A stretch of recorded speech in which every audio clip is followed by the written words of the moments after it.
Bonjour à toutes et à tous, c'est Monsieur le Boucher. Dans cette vidéo, nous allons démontrer la propriété relative au reste d'une intégrale, à savoir que le reste d'une intégrale convergente converge lui aussi et tend vers 0 quand x tend vers plus l'infini. C'est une propriété qui semble évidente. La démonstration n'est pas difficile, mais il faut faire preuve de beaucoup de rigueur dans les explications pour ne pas oublier un détail, pour rester bien dans les clous des histoires de convergence, de limites, etc.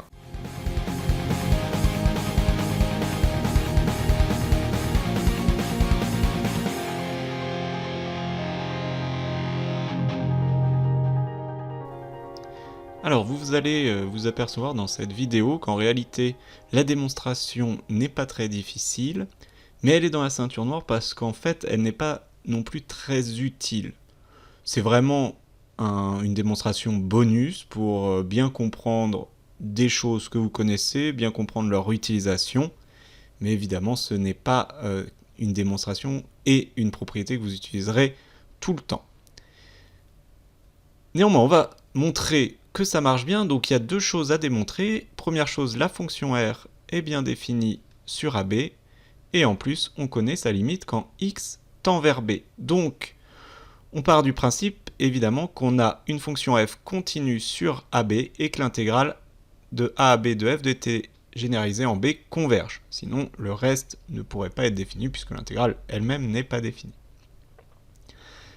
Alors, commençons par montrer que le reste est bien défini, et d'ailleurs, définissons ce reste. On a, d'après Schall, vu que l'intégrale généralisée converge, l'intégrale de a à b de f de t dt, qui est égale à l'intégrale de a à x de f de t dt. Alors pour x appartenant a à b,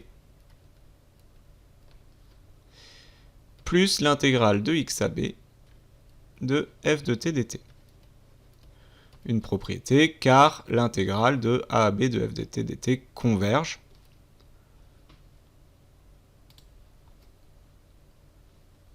Nous avons ensuite, alors cette expression, c'est le reste.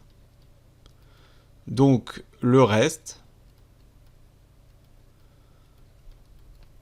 qu'on peut réécrire de cette façon-là,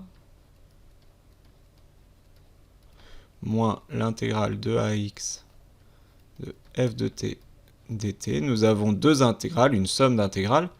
Cette intégrale converge parce que c'est dans les hypothèses, et l'autre intégrale converge parce que f est continu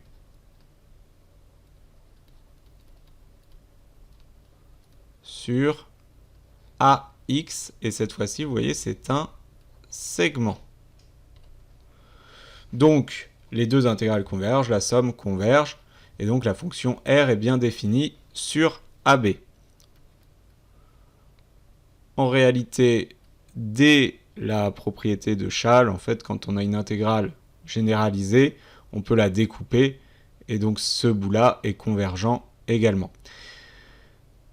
Donc, en réalité, le fait que R soit bien défini, on l'avait dès le début, c'est une conséquence de la propriété de Schall, plus de l'hypothèse que l'intégrale de a à b de f de t dt est convergente.